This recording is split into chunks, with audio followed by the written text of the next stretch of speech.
অনুষ্ঠানে গান বাজতে হবে, সুন্নতে খাতনা মুসলমান অনুষ্ঠানে গান বাজনা হতে হবে, আকিকার অনুষ্ঠানে গান বাজনা হতে হবে, মানে যে কোনো অনুষ্ঠান হলেই গান বাজনা হতে হবে। প্রিয় ভাই, আপনাকে বলি যে গান বাজনা এটা একটা হারাম কাজ, জঘন্যতম অপরাধ, একটা কবিরা গুনাহ।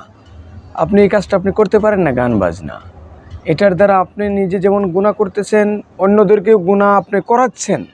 এই মানুষগুলো করতে চাচ্ছে না, কিন্তু আপনি করাচ্ছেন। চিন্তা করেন, একজন নামাজি লোক, সে নামাজের জন্য যাচ্ছে, একজন হাজি সাহেব রুট দিয়ে হেঁটে যাচ্ছে, একজন মৌলানা সাহেব রুট দিয়ে হেঁটে যাচ্ছে, তাকে আপনি এই গান শোনাতে তাকে বাধ্য করলেন। আপনি চিন্তা করা যায় কত বড় জঘন্যতম পাপ আপনি করলেন। আপনি এই অনুষ্ঠানটা করলেন, এই গান বাজনার সাউন্ডগুলো তাদের কানে গেল, তাদের তো গুনাহ হলো। এই গুনার ভাগ কে নিবে বলেন? আমরা যার যার নিজের গুনাহটাই নিজে বহন করে সারতে পারবো না, অন্যজনের গুনাহ বহন করার তো প্রশ্নই আসে না।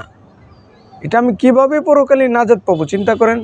অথচ বিয়ের মতো একটা দামি একটা নেক আমল, এখানে আপনি গান বাজনা জুড়ে দিয়ে এটাকে আপনি হারাম একটা অনুষ্ঠান পরিণত করে ফেললেন। সুন্নতে খাতনার একটা আয়োজন, কত সুন্দর একটা আয়োজন, নেকির একটা কাজ, এটাতে আপনি গান বাজনা জুড়ে দিয়ে আপনি হারাম একটা কাজ সংগঠিত করে ফেললেন। তো এই জন্য আমাদের সমাজে যারা এই কাজগুলো করে, প্রিয় ভাই, আপনাদেরকে বলি যেটাতে একটা জঘন্যতা, একটা হারাম কাজ আপনি করতেছেন। তো যেই মানুষগুলো শুনতেছে তাদেরও তো পাপ হচ্ছে, এই পাপের ভাগও আপনাকে নিতে হবে। চিন্তা করেন, 100 মানুষ যদি এই গানের সাউন্ড শুনে, বাজনার সাউন্ড শুনে, তাদের যে গুনাহ হচ্ছে এগুলো আপনার ঘাড়ে চলে যাবে, আপনার আমল নামায় চলে যাবে। আপনি পরকালে কীভাবে নাজাত পাবেন বলেন?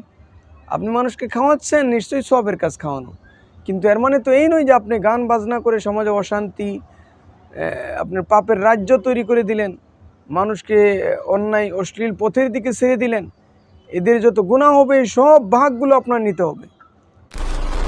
যে আমরা অনেক সময় সিএনজিতে উঠি, কোনো বাসে উঠি, অথবা কোনো যানবাহনে উঠলে দেখা যায় যে আপনার পাশের সিটটা অন্য আরেকজন মহিলা বসলেন, আপনিও তার পাশের সিটটাই পেয়েছেন, আপনি ওখানে বসলেন।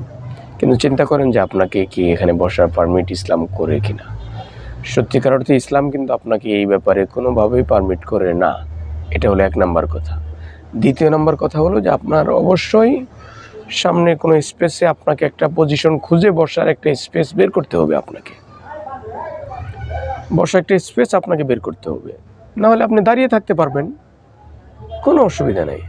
কিন্তু আমরা দাঁড়িয়ে থাকার সক্ষমতা থাকা সত্ত্বেও কিন্তু আমি যে এই সিটটা পেয়েছি একটা মহিলার পাশে, ওখানে আমি বসে যাচ্ছি, কিন্তু আমি অল্টারনেটিভ আরেকটা চিন্তা না করেই বসে যাচ্ছি। চিন্তা করেন, হ্যাঁ, যদি না থাকে সিট, কোনো জায়গায় বসার সিট নেই, দাঁড়িয়ে থাকার সিট নেই, তাও তো অবশ্যই আপনি অনন্য উপায় হলে তো বসতেই হবে আপনাকে।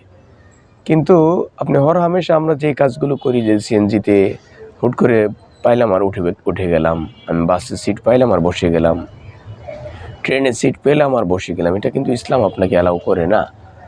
দ্বিতীয়ত হলো যে এই কথাটা আমরা বললাম যে অবশ্যই যদি আপনি অনন্য উপায় হন, একেবারে নিরুপায়, তখন তো বসার ইসলাম আপনাকে পারমিট করবে, এ ব্যাপারে কোনো অসুবিধা নেই।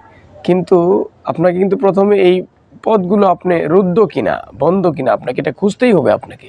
আপনি দাঁড়িয়ে থেকে 20 মিনিটের রাস্তা, আপনি দাঁড়িয়েও যেতে পারেন। চিন্তা করেন যে আপনি এই সিটকে চেঞ্জ করতে পারেন, এক্সচেঞ্জ করতে পারেন, আরেকটা মহিলা আছে আরেকটু দূরের সিটে, তাকে এখানে বসিয়ে দিলেন। আমার বাংলাদেশে ইনশাআল্লাহ ইসলাম যারা মানতে চায় তাদের জন্য সুন্দর সুযোগ ইসলাম করে দেয়।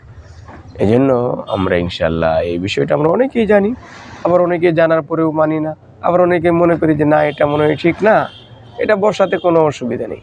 কিন্তু চিন্তা করেন, কেন অসুবিধা থাকবে না? এটা কি বসা আপনার জন্য হালাল বলেন? আপনি নিরুপায় যদি হন, তখন তো ইসলাম আপনাকে একটা সলিউশনের পথ খুঁজে বের করে দিবে।